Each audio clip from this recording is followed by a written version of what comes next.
pression grâce à un sac plastique. Alors, à ton avis, pourquoi je suis resté coincé dans le sac plastique? Pourtant, un sac, c'est facile à faire bouger.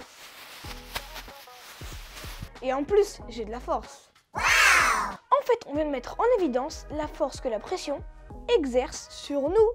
Si tu regardais la vidéo du parcours physique sur notre site EvoluKid, alors tu as vu que j'ai fait l'expérience du verre renversé. Mais ça, on ne s'en rend pas compte tous les jours. Ou peut-être les astronautes par exemple. Yes. Mais alors, comment ça marche la pression?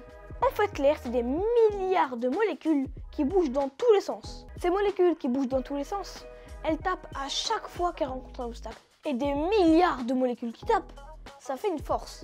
C'est ça la pression. Bon, l'air, tu ne le vois pas, mais il est bien là, avec la pression qu'il exerce autour de nous. D'ailleurs, plus on monte en altitude, moins on a d'air et moins on a de pression. C'est pour ça que les alpinistes disent qu'on manque d'oxygène quand on monte en montagne. D'ailleurs, à la surface de la Terre, plus exactement au niveau de la mer, la pression est de 1 bar. Le bar, c'est l'unité de la pression. Par exemple, voilà, la longueur, c'est en mètres. Et bah, la pression, c'est en bar ou en pascal. Et donc, quand j'étais dans le sac avec le vide à l'intérieur, eh bien, l'air autour de moi exerce une pression de 1 bar. Et c'est suffisant pour que je ne puisse plus bouger. Et pour que tu comprennes bien, je vais te parler d'une expérience incroyable qui a été faite en 1657. C'est l'expérience de Magdebourg. Donc, on a pris 2 hémisphères d'un peu plus de 30 cm. Donc, imagine que mes 2 verres sont les 2 hémisphères. On les a fait toucher. Alors, pas de colle, pas de vis, rien. Juste, comme nous on a fait avec l'aspirateur, il y avait un trou sur une des 2 hémisphères. On a pompé dedans pour faire le vide à l'intérieur. Ensuite, on a pris 2 chevaux, 2 ici, 2 là, pour tirer. Et là, stupeur!